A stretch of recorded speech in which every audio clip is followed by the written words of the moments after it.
This is the story of how the destroyer USS Carney, DDG-64, protected by the Advanced Aegis Combat System, became the first warship since World War II to face sustained combat against cruise missiles and attack drones, shooting down 19 projectiles in a single engagement that would define modern naval warfare. On October 19th, 2023, the USS Carney found itself in the crosshairs of history when Iran-backed Houthi forces launched their first major assault in the Red Sea crisis near the strategic Bab al-Mandab Strait. The destroyer USS Carney had just transited the Suez Canal, heading south toward the Red Sea, when her crew received an announcement they'd never heard before. Fire control man Justin Parker was in his berthing area when the ship's intercom crackled to life. "Clear the weather decks." Parker later recalled thinking, "What does that mean? I've never heard that before." Immediately after, he heard the unmistakable sound of missiles being fired from his own ship, followed by the thunderous boom of the destroyer's main 5-inch gun. What happened next would mark the beginning of what Navy leaders now call the most sustained naval combat since the Second World War. Over the course of 10 grueling hours, the Carney's crew would face wave after wave of incoming threats, ultimately destroying 4 land attack cruise missiles and 15 attack drones, in a display of technological precision and human courage under fire. The USS Carney herself is no ordinary warship. This Arleigh Burke-class destroyer, commissioned in 1996 and homeported in Mayport, Florida, carries the most advanced air defense system ever deployed at sea, the Aegis Combat System. Built by Lockheed Martin, Aegis integrates a vast array of sensors and weapons into a single automated command and control network designed to track and eliminate multiple airborne threats simultaneously. At the heart of this system sits the ANSPY-1D radar, an S-band phased array that provides near 360-degree coverage around the ship. This radar can track hundreds of targets at once, from sea-skimming cruise missiles to high-altitude aircraft, painting a complete picture of the battle space for the crew below. When threats are detected, the system automatically calculates firing solutions and guides interceptor missiles to their targets with devastating accuracy through the AN-SPG-62 fire control radar. The Carney's primary weapons for this engagement were standard missile, 2 Block 3 interceptors, each costing approximately $2.1 million and stored in the ship's Mark 41 vertical launching system. These 15.5-foot missiles can reach speeds above Mach 3 and engage targets up to 90 nautical miles away at altitudes reaching 65,000 feet. With over 12,000 SM-2S built for U.S. and allied navies, they represent the backbone of modern naval air defense. But the October 19th engagement revealed something unprecedented about the evolving threat environment. The Houthis weren't just launching crude, improvised weapons. Intelligence reports later confirmed these were sophisticated Iranian-supplied systems, including advanced cruise missiles and attack drones that had been modified and enhanced over more than a decade of cooperation between Tehran and the Yemeni rebels. Defense Intelligence Agency assessments identified specific Iranian weapons, including Tolu, 4, and Noor missiles, among the Houthi arsenal. Gunner's Mate First Class Charles Curry, who operates the ship's Mark 45 5-inch gun, captured the intensity of that first engagement. We had never done anything like this before. We had only trained to it. There was a lot of adrenaline going on. This was real world now. The transition from peacetime training to live combat happened in moments, and the crew had to adapt instantly to a threat environment none of them had experienced. Commander Jeremy Robertson, the Carney's commanding officer, later reflected on the psychological challenge his crew faced. None of us really could have known what we were going to get into once October 7th happened. There was some nervousness and some anxiety at first because it was, wow, this is really happening.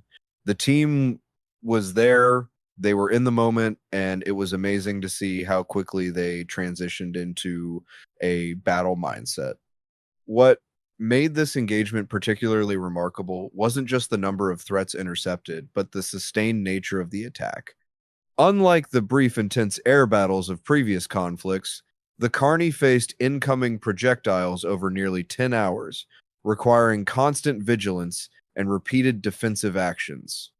The crew had to manage ammunition loads, maintain equipment under stress, and make split-second decisions about which weapons to use against which threats.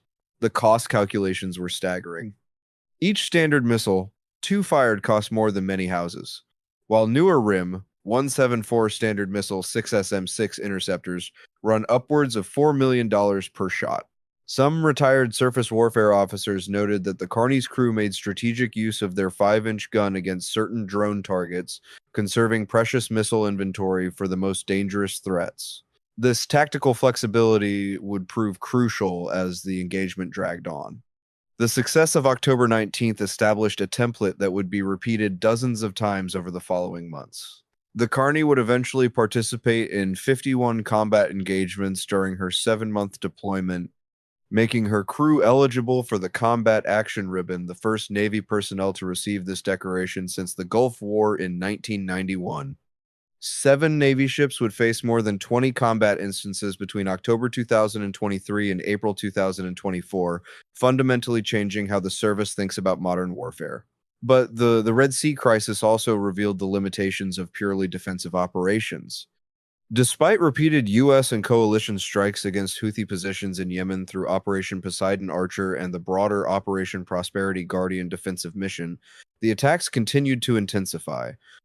A Defense Intelligence Agency report later revealed that the Houthis maintained access to a steady supply of sophisticated Iranian and Russian weapons, allowing them to sustain operations indefinitely. Bruce Riedel, a former CIA officer at the Brookings Institution, noted that while Houthi capabilities aren't highly sophisticated, they can be replaced easily with materials already in Yemen. The closest call came months later, on January 30th, 2024, when a Houthi cruise missile approached within 1 mile of the destroyer USS Gravely, DDG-107, before being shot down by the ship's Phalanx close-in weapon system.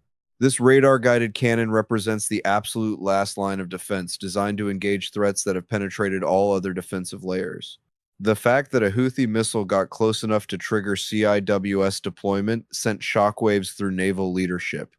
Tom Caraco, director of the Missile Defense Project at the Center for Strategic and International Studies, called the Gravely incident concerning. It was concerning that the Houthi missile managed to get so close to a U.S. warship. The episode highlighted how even the world's most advanced naval defenses face challenges from asymmetric threats backed by sophisticated state sponsors. The technological success of these engagements masked a deeper strategic challenge. Pentagon spokeswoman Sabrina Singh acknowledged the fundamental problem. We know that the Houthis maintain a large arsenal. They are very capable. They have sophisticated weapons, and that's because they continue to get them from Iran. No amount of successful intercepts could address the root cause of the threat. The USS Carney returned to Naval Station Mayport on May 20th, 2024, after what Navy historians now recognize as the second most combat-intensive deployment of any U.S. warship since World War II. The crew's performance during those critical early hours on October 19th had established new standards for naval combat in an age of advanced missiles and drones. As of January 2025, no U.S. Navy ship has been struck by Houthi projectiles, a testament to both the technological superiority of systems like Aegis and the skill of American sailors operating under pressure. But the Red Sea crisis continues, with Houthi capabilities reportedly improving through continued Iranian and Russian support. The story of those first 10 hours aboard the USS Carney represents more than just a successful defensive engagement. It marks the beginning of a new era in naval warfare, where traditional concepts of sea control must adapt to persistent, technologically sophisticated threats from non-state actors backed by major powers. The crew who heard clear the weather decks that October afternoon didn't just defend their ship, they helped define the future of naval combat.